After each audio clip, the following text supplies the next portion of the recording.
Vous savez, nous avons toujours parlé de ce genre de questions géopolitiques. Mais ici à Davos, quand on regarde Davos et le Forum économique mondial, est-ce que cela devient un tremplin pour un nouvel ordre mondial de puissance plutôt qu'un forum économique? Et qui a réellement voté pour cela?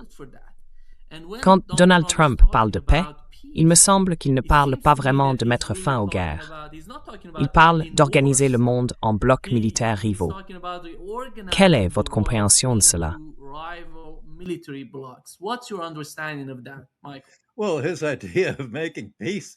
Eh bien, son idée de faire la paix consiste à mener la guerre contre tous les ennemis. Et quand on les bat, il y a la paix, parce que la guerre est terminée et qu'ils sont vaincus. La raison pour laquelle tout cela est pertinent à Davos, c'est qu'au fond, il s'agit d'économie. Je veux dire, c'est ce qui a déclenché toute la guerre. Si la stratégie américaine dans son ensemble consiste à prendre le contrôle de l'économie mondiale, à maintenir le dollar au centre, à créer ce nouvel ordre fondé sur des règles, alors on ne peut pas faire plus économique que cela. Et la question est, que va faire l'Europe à ce sujet? La Chine a réagi à sa manière. La Russie attend que cela se produise. L'Iran attend que cela se produise.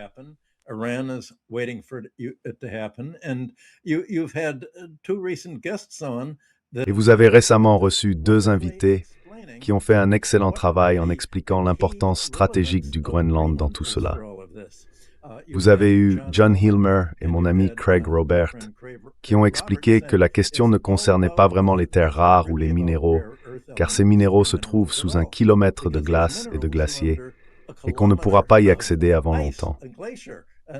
Il s'agit plutôt d'enjeux militaires et du contrôle maritime.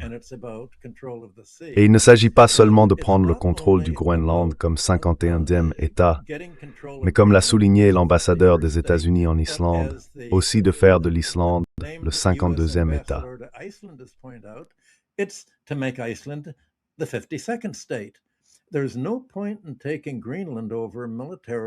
Il n'y a aucun intérêt à prendre militairement le contrôle du Groenland si l'on ne contrôle pas aussi l'Islande, car cela formerait une sorte de ligne Maginot-Maritime.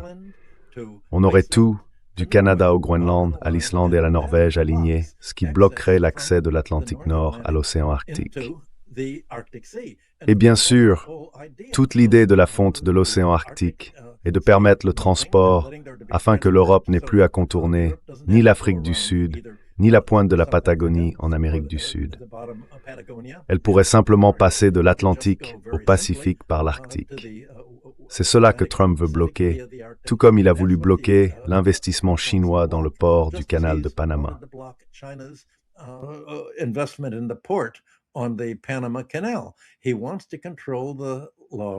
Il veut contrôler le droit de la mer. Le problème, c'est que cela va à l'encontre de tout le droit international sur la liberté des mers. C'est la base du droit international et c'est inscrit dans la Charte des Nations Unies. Donc, ce que Trump a essayé de faire, en plus de parler du Groenland, c'est ce Conseil de la paix dont tu parles. Et tu as raison, le Conseil de la paix signifie « Nous déclarerons la guerre à tous ceux qui n'acceptent pas la paix selon les conditions américaines de la paix, le nouvel ordre de la guerre froide. » Et Mark Carney a prononcé un bon discours hier en disant que, tu sais, toute cette idée d'un ordre fondé sur des règles n'était qu'une fiction. Ils essayent simplement de jouer avec nos esprits.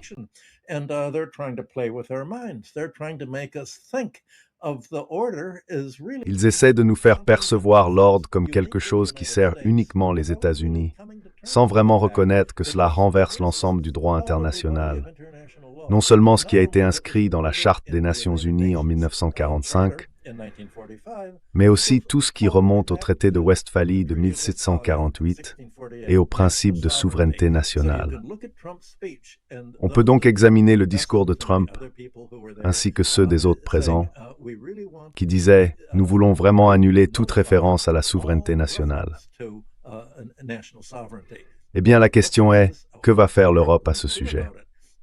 Ce qui complique les choses, c'est que Trump ne voulait pas seulement ce que veut l'OTAN ou ce que veut le Danemark, c'est-à-dire militariser le Groenland afin de faire face à la Russie.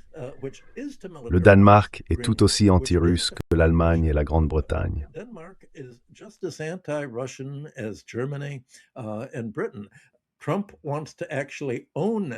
Trump veut en réalité posséder le Groenland afin de pouvoir dire qu'il a étendu les États-Unis à leur plus grande dimension depuis James Polk en 1844, lorsqu'il s'est emparé d'une grande partie du Mexique au nom de la destinée manifeste.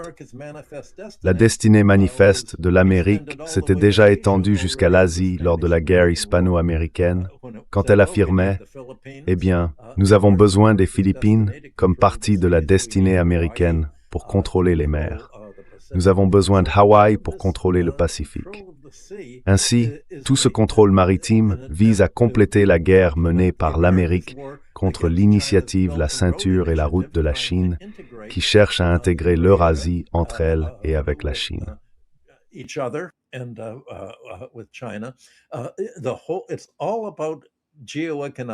Tout tourne autour de la géoéconomie. Et la géopolitique, ici, c'est de la géoéconomie. Ainsi, la lutte autour du Groenland constitue en quelque sorte une étape vers la prise de contrôle de l'Islande.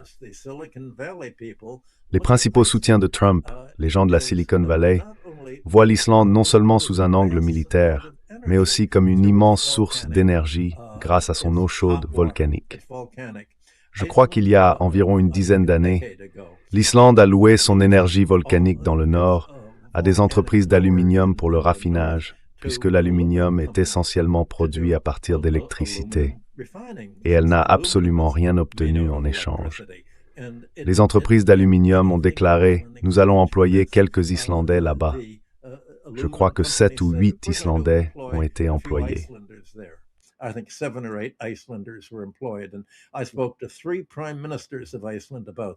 J'ai parlé de cela avec 3 premiers ministres d'Islande, et ils m'ont tous dit « Eh bien, il n'y a rien que nous puissions faire.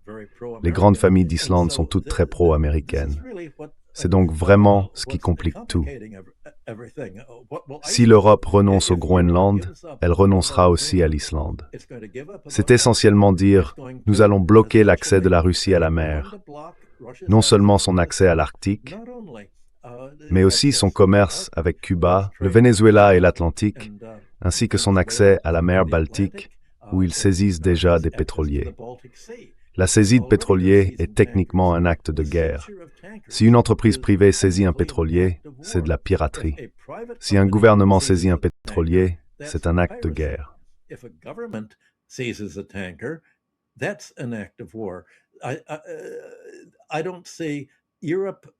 Je ne vois pas l'Europe réagir de quelque manière que ce soit pour tenter d'arrêter cela. Par exemple, en saisissant la Cour pénale internationale et en accusant Trump de crimes de guerre. Le Financial Times, parmi tous les journaux, n'a cessé de souligner qu'il existe de nombreuses choses que l'Europe peut faire pour bloquer les États-Unis. Et l'un des éléments imprévisibles ici, c'est que les accords conclus par von der Leyen, la capitulation face à Trump concernant les tarifs américains imposés à l'Europe en échange de concessions entraînant une subordination totale, n'ont pas encore été approuvés par les parlements nationaux. Et il est certain que toute cette réaction européenne dans les parlements nationaux les empêche, à mon avis, de céder aux exigences de Trump en matière de tarifs et de concessions.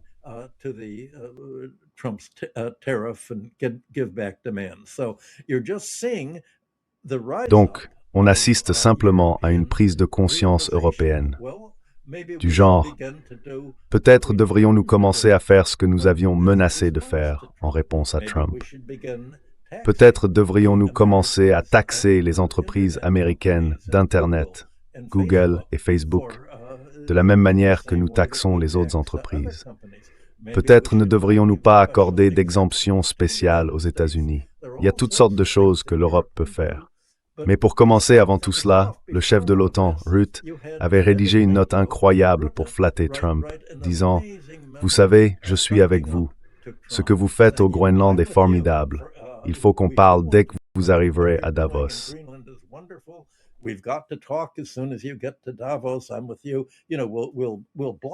Je suis avec toi.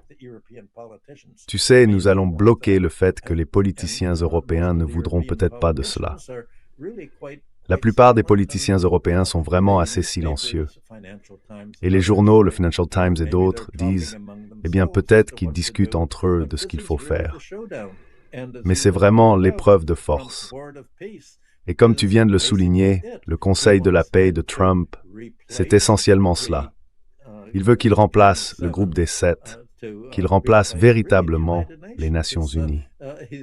Il dit que les Nations Unies représentent l'ancien corps du droit international. Le Conseil de la paix instaurera l'ordre fondé sur des règles, et ce sera une nouvelle forme de droit international où le reste du monde sera constitué de satellites.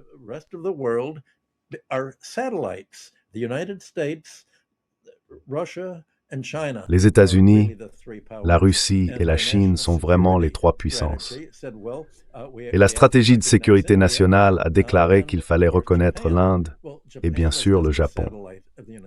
Mais le Japon n'est qu'un satellite des États-Unis. Ce qui se passe ressemble beaucoup à la manière dont l'Église catholique a pris le contrôle de l'Europe au XXe siècle, à une époque où il y avait toutes sortes de seigneurs de guerre.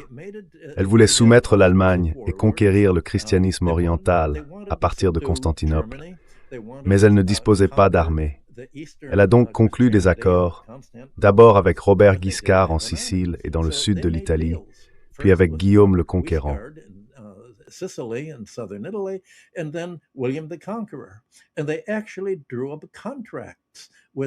Et ils ont en fait rédigé des contrats avec chacun de ces dirigeants en disant « Nous ferons de toi le roi de Sicile, le roi d'Angleterre, et nous te reconnaîtrons avec l'Église.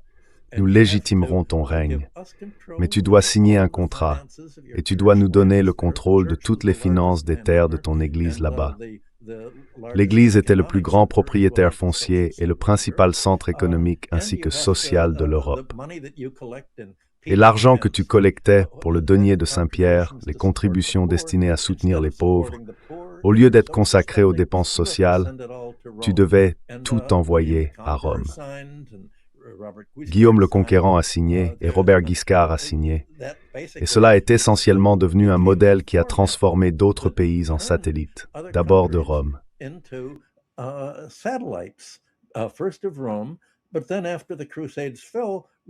Mais ensuite, après la chute des croisades, Rome a perdu son pouvoir et tout ce contrôle sur les gouvernements est passé entre les mains de la classe bancaire internationale. Ce sont les banquiers qui ont dit « Eh bien, désormais, nous disons au gouvernement qu'ils doivent donner la priorité au remboursement de toutes les dettes de guerre qu'ils ont contractées envers nous, mettre les créanciers étrangers en premier, mettre notre pouvoir en premier. » Et c'est ce qui les a conduits à soutenir les pays parlementaires protestants qui acceptaient d'imposer l'ensemble de la population pour rembourser leurs dettes. Tout cela s'est déjà produit auparavant, et chaque fois, les gouvernements européens se sont rendus. Mais cette fois, ils ne se rendent pas à un groupe financier international abstrait.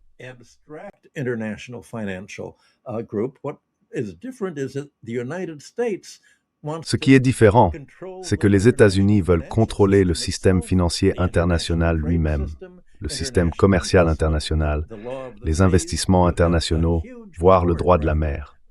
C'est une immense prise de pouvoir que Trump essaye de réaliser. Et la question est la suivante. Si les autres pays ne ripostent pas, ils finiront essentiellement dans un monde unipolaire. Ils détournent leurs dépenses sociales vers les dépenses militaires, essayant de fragmenter la Russie et la Chine jusqu'à ce qu'elles puissent elles aussi être intégrées dans ce système centré sur les États-Unis. C'est la stratégie de sécurité nationale américaine qui vient d'être publiée il y a un mois, et c'est vraiment ce qui est en jeu à Davos en ce moment.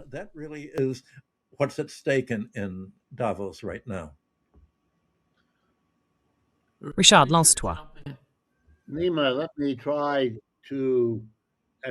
Nima, laisse-moi essayer, comme cela arrive souvent, de compléter ce que Michael vient de dire avec une interprétation un peu différente.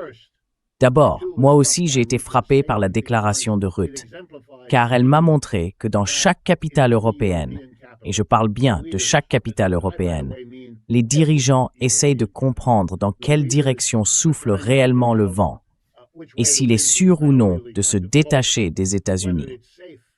Peux-tu imaginer une Europe unie adoptant une position différente, ou bien cela serait-il simplement une nouvelle occasion pour les Français de trahir les Allemands, les Italiens et encore une fois les Scandinaves?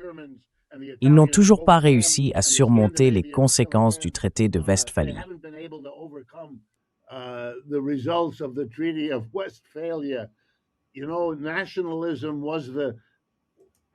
Vous savez, le nationalisme a été la sage-femme de la transition du féodalisme au capitalisme en Europe.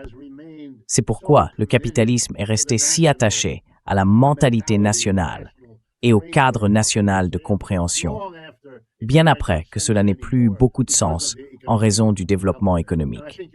Et je pense que c'est exactement ce que l'on voit aujourd'hui, premièrement. Deuxièmement, ma compréhension de la mainmise sur le Groenland, c'est que tout cela concerne la lutte avec l'Europe. Les États-Unis prennent un pari immense. Ils parient qu'ils peuvent subordonner leurs alliés et les transformer en esclaves. Transformer l'Europe, qui était autrefois l'allié avec laquelle il fallait composer parce qu'elle constituait la ligne de front face à l'Union soviétique, en une Europe qui fera pour eux ce que les pays d'Amérique centrale font depuis longtemps.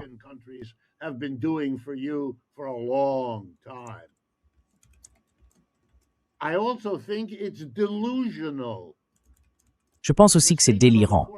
La déclaration du 4 décembre dont nous avons parlé, cet argument de sécurité nationale, c'est délirant. C'est simplement une version bien rédigée des conférences de presse incohérentes de M. Trump. Elle confond même le Groenland et l'Islande, comme s'ils étaient indistinctement un problème. Et quel est ce problème? L'Europe. Les États-Unis veulent prendre le Groenland parce que c'est une manière de subordonner l'Europe. La crainte à New York, ce n'est pas que la Russie ou la Chine prennent le Groenland. Il n'existe pas la moindre preuve qu'ils en aient besoin, qu'ils le veuillent, qu'ils le convoitent ou qu'ils en fassent le projet. Pas un mot à ce sujet en 20 ans. Alors quel est le problème?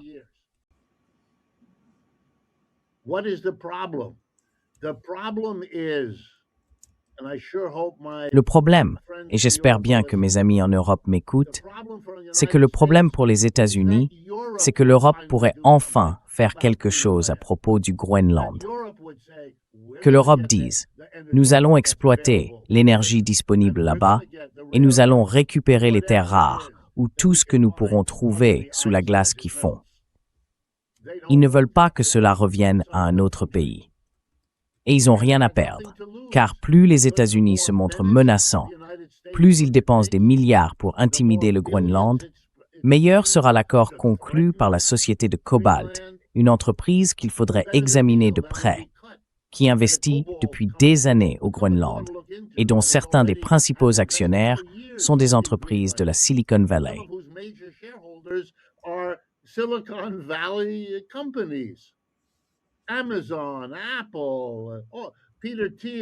Amazon, Apple, Peter Thiel, tout cela, c'est un vieux problème. Ils ne veulent pas avoir à donner d'énormes sommes d'argent au Groenland.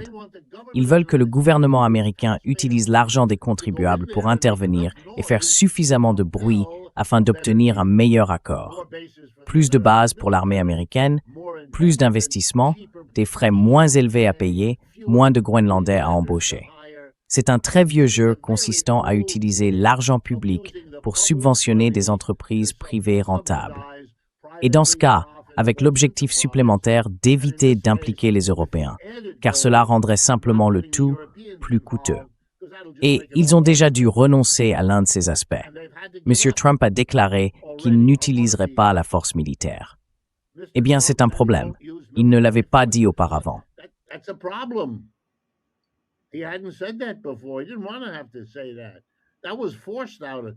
Il ne voulait pas avoir à dire cela. Cela lui a été arraché par quoi? Par le risque que s'il ne le faisait pas, les Européens finissent par comprendre ce qu'on leur faisait et opposent la résistance qui pourrait faire la différence, ce qu'ils peuvent encore faire. Mais il leur faudrait trouver l'unité qu'ils n'ont pas et le courage qu'ils n'ont pas pour accomplir cela. Ils peuvent encore le faire. C'est entre leurs mains. Monsieur Trump est très contrarié que cela ne soit pas entre les siennes. Maintenant, un mot à ce sujet. Il était possible de pratiquer la politique des grandes puissances lorsque le monde était ce qu'il était au XVe, XVIIIe et XXe siècle. Ce n'est plus possible aujourd'hui. Nous ne vivons plus à l'époque coloniale. Nous vivons à l'époque anticoloniale. L'immense majorité des peuples du monde adhèrent à une manière de penser anticoloniale.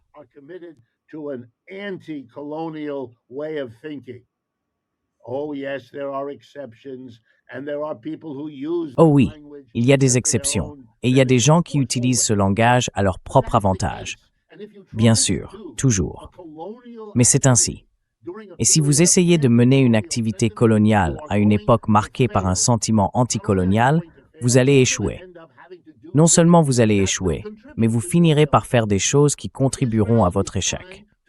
Israël essaie d'établir un régime colonial de peuplement en Palestine. On pouvait le faire autrefois. C'est ainsi que la Palestine a été créée à l'époque. On ne peut plus le faire aujourd'hui. Et si on essaie, on en arrive à des choses comme le génocide et à une isolation mondiale dont Israël ne se remettra jamais. Et les États-Unis jouent à la politique de grande puissance. C'est trop tard, Jack. C'est trop coûteux. C'est trop tard. Vous n'êtes plus assez fort pour le faire.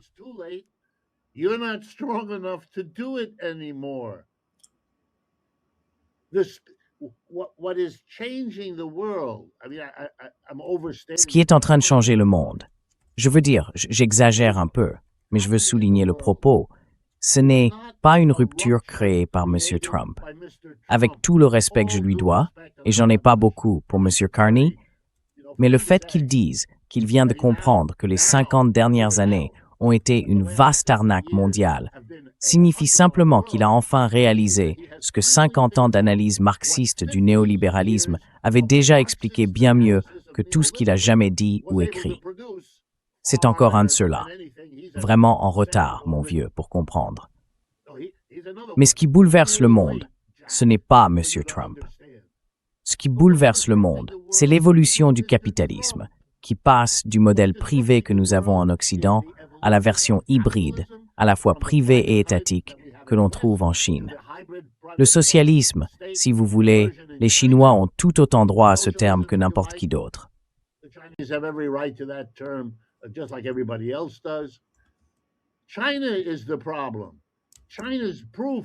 La Chine est le problème. La Chine prouve qu'elle peut croître plus vite que tout le monde, puis récolter tous les bénéfices politiques et idéologiques. Mon Dieu, c'est bien là le problème. Ne nous laissons pas berner en pensant que M. Trump, ce clone, s'en sort d'une manière ou d'une autre. Il est incapable de faire face aux défis que représente la Chine. Il ne fait que tourner autour du pot. Oui, il s'empare de pétroliers. Michael a tout à fait raison. Il essaie de voir jusqu'où il peut aller. Ils ont appris en Ukraine, pas très loin. Très bien. Maintenant, ils vont essayer autre chose. Même l'intérêt pour l'océan vient de ce qu'ils ont pu faire sur Terre. Les États-Unis, voici ce qu'ils ont réussi à faire.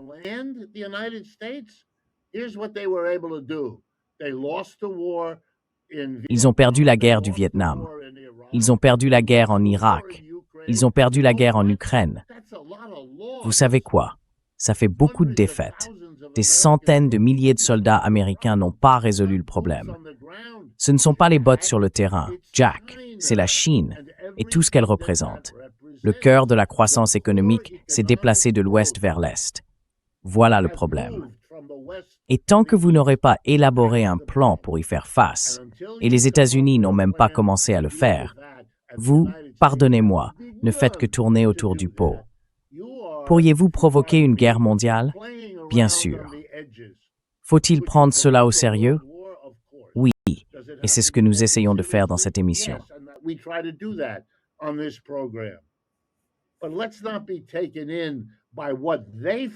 Mais ne nous laissons pas berner par ce qu'ils considèrent comme une mise en scène émouvante. Ils étaient tous enthousiastes. Ils se sont levés et ont ovationné Mark Carney parce qu'il était le seul à dire quelque chose qui ressemblait à du courage. Incroyable. Monsieur Carney a eu le courage de dire qu'il veut maintenant nous faire savoir, encore une fois, ce que 50 ans de marxistes et même d'autres au-delà des marxistes nous ont enseigné sur la mondialisation néolibérale qui a été critiquée depuis le début. C'est simplement que des banquiers comme M. Carney ne lisent pas la littérature pertinente. Ils pensent être au-dessus de tout cela, alors ils croient pouvoir le comprendre 50 ans plus tard.